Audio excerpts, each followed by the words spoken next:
What's going on, everybody? Welcome in to the Marshall Experience. Tonight, simply we're going to be covering what just transpired, the draft. Right, a lot of big storylines when it came to the draft. We could talk Shadur Sanders. We could draft. We talk about a lot of things, right? Prank calls. We could talk about a lot of things, but what we're going to focus on right now is we're going to focus on how the Eagles did in the draft, and we're going to talk about our favorite prospects as an entirety. And we're going to go round by round. So stay tuned. It's basically going to be a draft filled episode, and we're just basically going to recap. So basically going to get right into it. Um, we'll touch on sponsors at the end, but right now the Eagles have gone defensive heavy over the past several years. Right, that's no secret. But it directly plays a larger part into their championship caliber roster. Since 2022, the Eagles have selected 12 of their 15 picks over the first four rounds were defensive selections. The Eagles went defense on the first five picks this draft. Okay, obviously Jaheim Campbell, Andrew Mabuka, defensive tackle Ty Robinson, quarterback Mac Williams, and then Shamel Mondon Jr., the linebacker from Georgia who played with Jalen Carter, Nakobe Dean, Nolan Smith in that championship defense that they had prior. This is only the second time that the Eagles have done this since the draft era started, which was 1967. Common draft era, I should say. But as a result of doing all this, well, Philadelphia's defense, as you did last year, is young, talented, and quite critically inexpensive. Those three things bode very well when it comes to building a championship team. So consider the total cash value on defense in 2025 is $75 million as an entirety. Okay, that is 40% less than the league average.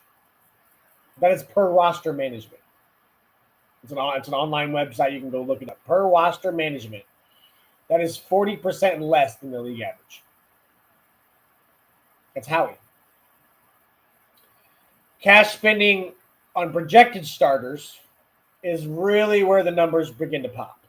Okay, linebacker Zach Bond, fresh off a 3-year deal, ludicrous 3-year deal at that, is set to earn $17 million. The combined cash value of the other 10 forecasted starters lands short of that at $16 million. That's insanity. But that's what happens when your unit is made up almost entirely of players on their rookie contracts. I mean, you still got Jalen Carter. You still got Nolan Smith. Now that probably ends in the next few, next year. But you have Quinyon Mitchell, Cooper DeJean. You have players still on their rookie contracts. They're not expensive yet. Okay, the average age of that starting group is 24. 24 years of age as the average age on the Eagles defense. The only two players north of 25 years old is Bond, 28, and Reed Blankenship at 26. That's young. That's talented, and that's young. This design offsets an offense that is full of weapons, right? That's no. We didn't need to focus on the offense. You got Jalen, Saquon, AJ, Devontae. You got all the offensive line. You got everybody locked in until 2030. We didn't need to focus on offense. Our offense is fine. We proved that when we put up 55 points and 40 points in the Super Bowl. It's not the problem. We needed to maintain the defense, and we did exactly that. Howie Roseman, I wrote down a couple quotes from Howie Roseman that I wanted to share. He said, and I quote, offensively, we have a bunch of starters under long-term contracts, starters who are in the prime of their career. So it allows you to really on the fly get young on that side of the ball, talking about the defense. And then he also said, and we needed it a couple years ago. I'd say this year's draft, we were open to whatever the board told us at where we were picking. We really felt like we were taking the best guys where we were positioned. Okay. That kind of sums it up for me for the Eagles draft. Now we're going to get into the actual entirety of the draft. Okay. I'm trying to find my notes here. Sorry. Here. Okay, so I'm going to go round by round. We're going to talk about it, talk about the pick, talk about the team, why it makes sense, why it's one of my favorite picks. We're going to move down to all the way down to round 7. Okay. Obviously, round number 1, this is where we're going to start. Boom. Number 1, probably one of my favorites is going to be Travis Hunter to the Jags. Okay. Honestly, I could have written the selection prior to the draft. You know what I mean? I'm pretty sure I had him going at 4, or I had him possibly going at 5 in some mock drafts. But the Jags moved up just to make sure. I at the end, I didn't think that he was going to fall to 5. I thought he was going to go at 2. So good on the Jags to move up. They really blocked any team from acquiring Hunter's talents. Like I said, I predicted that it was going to be number 2. Could I have predicted that the Jags were going to move up and snag Travis Hunter? No. That is where the shock came in. That is where the wow factor came in. Listen, you give them a CB1, you give them a corner 1, and you get Brian Thomas Jr. another running mate. It's a win-win situation. Okay, they've already said they're going to start him at wide receiver. Then they'll transition him into the defense once he learns the defensive playbook. There's a lot more aspects, a lot more audibles, a lot more check. There's different play calling with the defense than there is. You can pick up an offensive playbook, I think, a lot faster than a defensive playbook. It's a lot more in depth, in my personal opinion.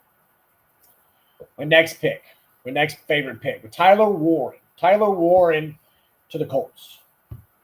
Okay, Tyler Warren to the Colts. Warren was really my top tight end in this draft class and the 7th player on my board. Okay. I was very uncertain that he was going to make it to Indianapolis. I saw him maybe going to the Bears. I maybe saw him going to the Jets, to New Orleans. There were a lot of places Tyler Warren could have went. But really the Colts got their chance when the Bears opted to get Colston Loveland, right? Colston Loveland was actually 11th on my board, so it would have been technically called a reach, and you just reached for the wrong player. But the best picks are drafting for value at a need, which is certainly is the case here, right? Eric Ebron was the last Colts tight end to eclipse 500 yards in a single season. That was 2018. 500 yards from a tight end. Think about that. They are sorting out the quarterback position, obviously, but whoever is under center will have a wrecking ball to throw to in Tyler Warren. And that's just my personal opinion. If they're gonna ride the AR-14 train, they got to do it now. Give him as much weapons as you can. If he fails, then he fails. Hey, what's going on, guys, in the chat? My next pick that went really well. Gray Zabel. Gray Zabel guard to Seattle. This was one of my lock-in picks. It was one of my final mock draft picks as well for Seattle. I think this guy fits Seattle very, very well. basically simply put, Seattle entered the draft with major needs at guard and center. Okay. Landing Zabel here is right on target with his range. Like I said, he was going to be mid-teens. I had him number 17 overall on my board, so that's why I had him at 18. Perfect value, right? And as I thought that he was the best interior offensive lineman in this draft. Obviously, the Cowboys missed that memo. I think he's a good fit for his coordinator, Clint Kubiak. They need offensive linemen who can play in space and move the feet in his zone scheme. Okay, Gray Zabel is exactly that.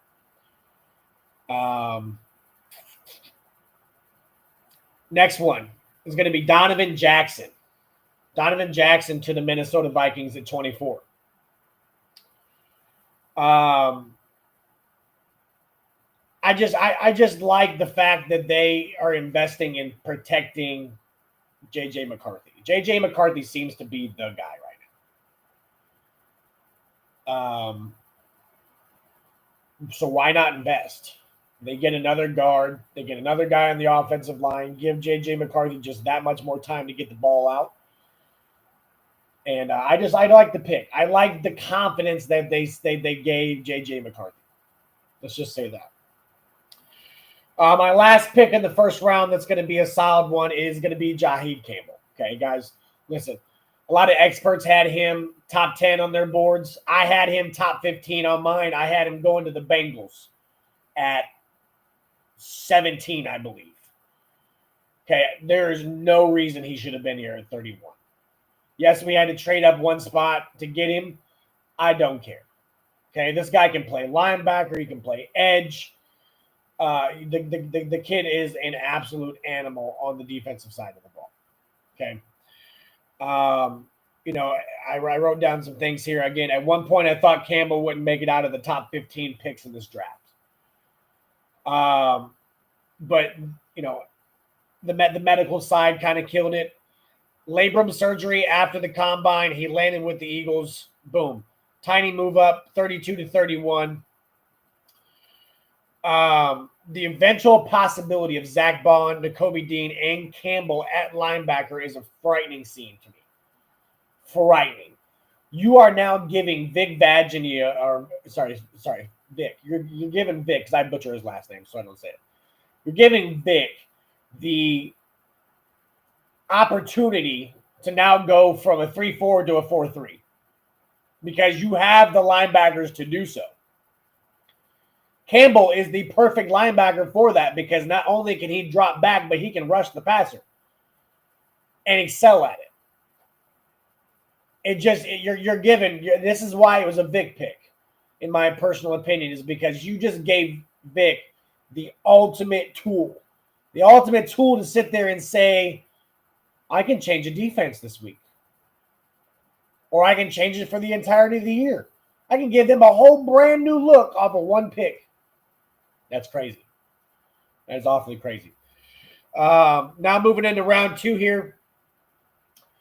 I'm going to butcher this name too. The Jonah Sanavea, the guard from Arizona.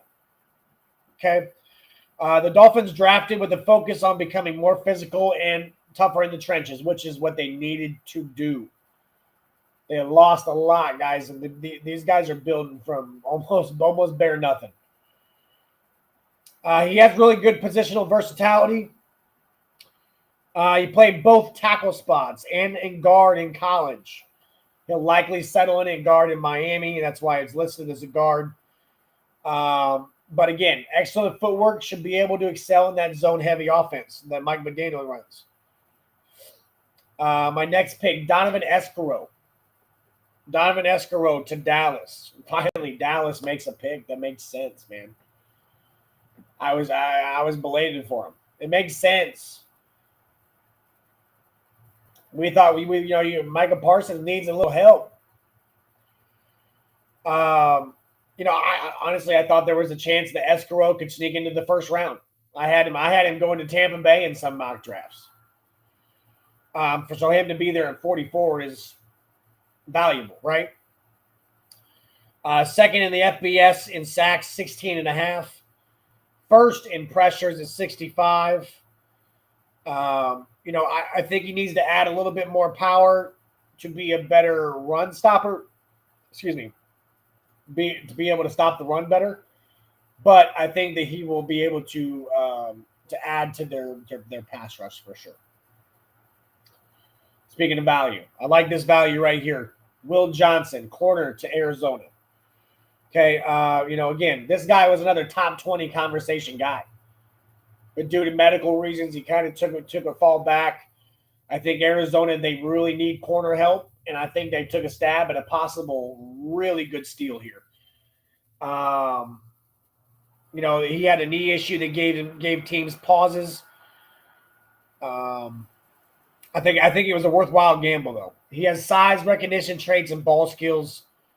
And honestly, I had Will Johnson going to the Cardinals in the first round in my mock draft. So, the talent's there. And then they seen it. They just couldn't believe that he was still there at 47.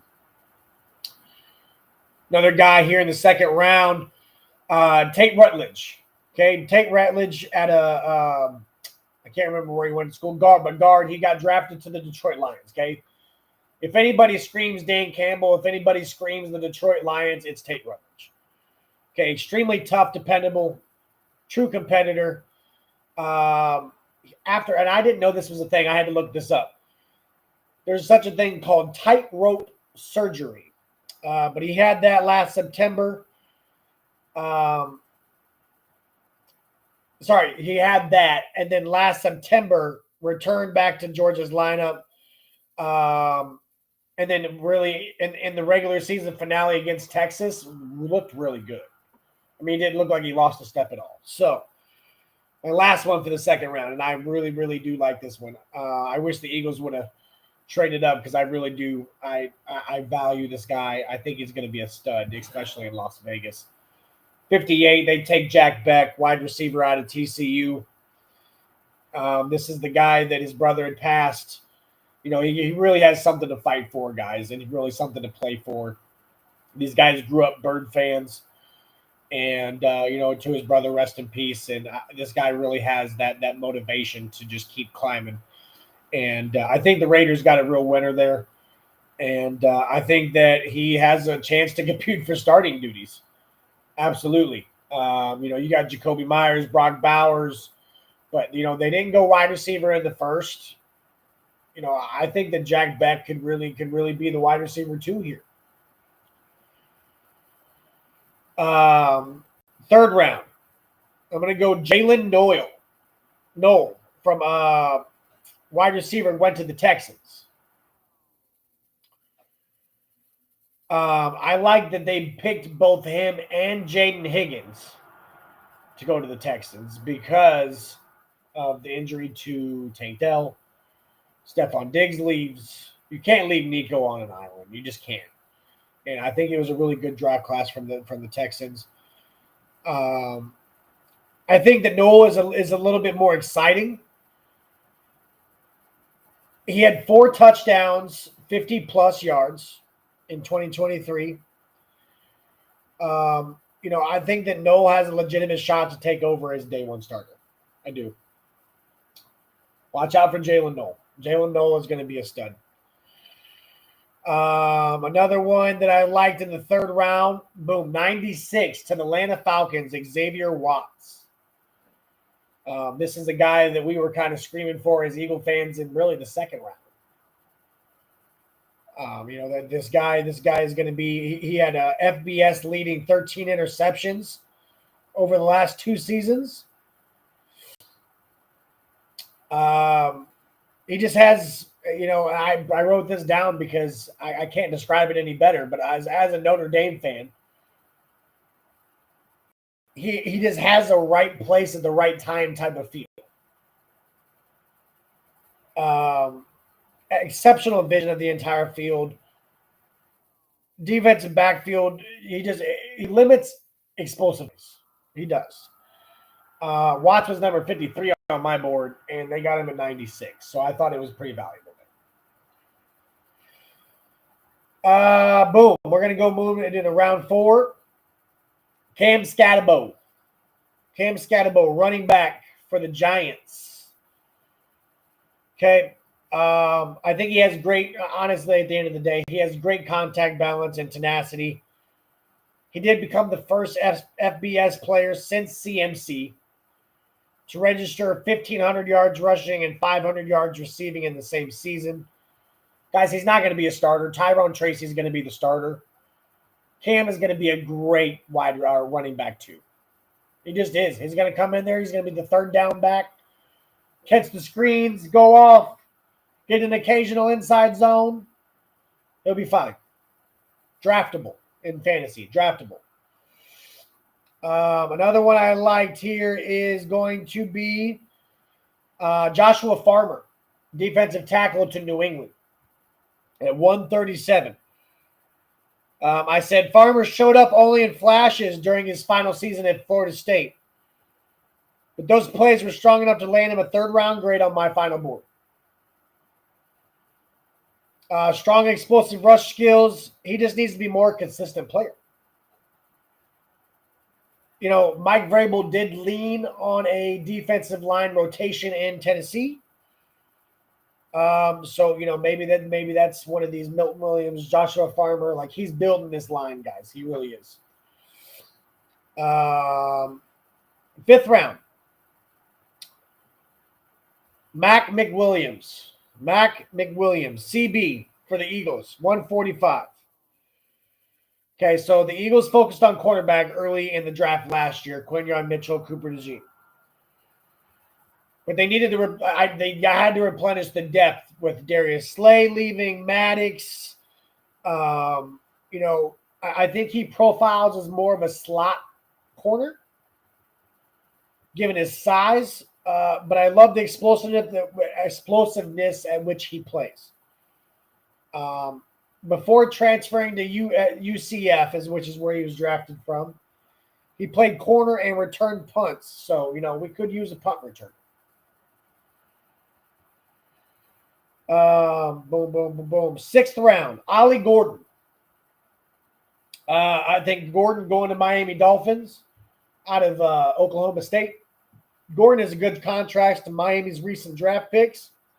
Achane, Jalen Wright, young running backs. Ollie's a little bit bigger. He's more of that power back scheme to the elusiveness.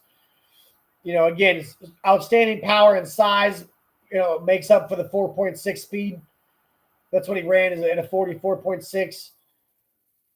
Again, Gordon looked like a day 2 back after 2023, guys. He had almost 1,800 yards rushing. But this last year, Oklahoma State was not as good. You know, I think in gotta have it like goal line situations, Dolphins could really turn to Ollie Gordon. Another one, Devin Neal, running back to the Saints. We don't know how long Kamara is going to be there. Keandre Miller has not been healthy, so we'll see how that works out. But Neal has had 3 straight 1,000-yard-plus seasons at Kansas, including 49 career rushing touchdowns. I think the depth of the running back class kind of pushed him back, and he didn't run a great 4.5. But I like his play style. He has great feet, lateral quickness, but they need running back depth. They just do. So it was a great pick by them.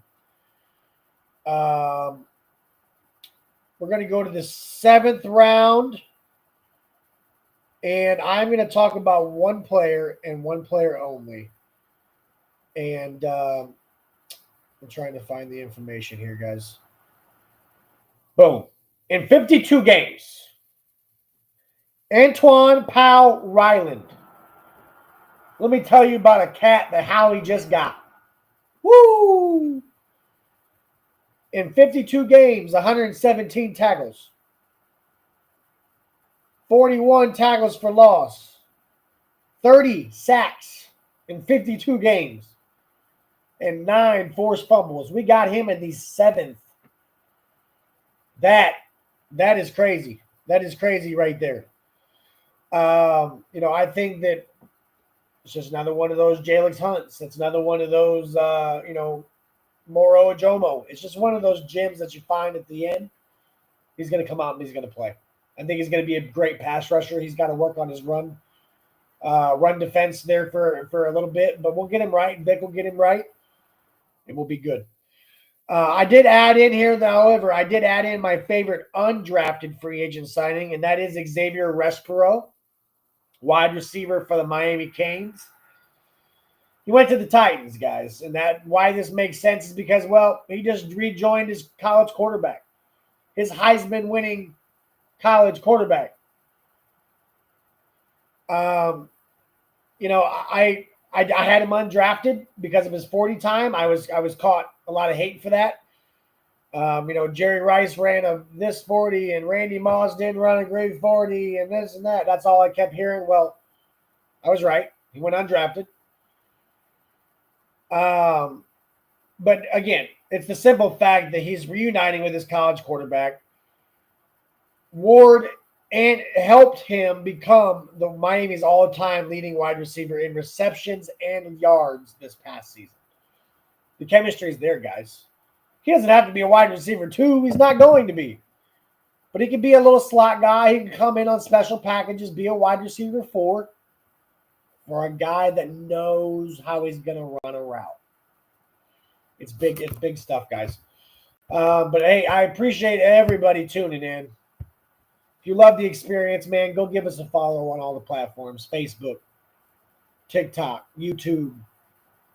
We're also on Twitch. Okay, go give us a follow. And we are powered by Sports Lounge Media. We are sponsored by the Mogul brand. We appreciate our sponsors. Guys, big stuff going on at Sports Lounge Media, guys. You guys got to go check them out on YouTube, TikTok, Facebook, you name it. Sports Lounge Media is there to help. We do all sports, and we're here to support. So, I appreciate everybody that tuned in, and it was a great stream. And we'll see you next week.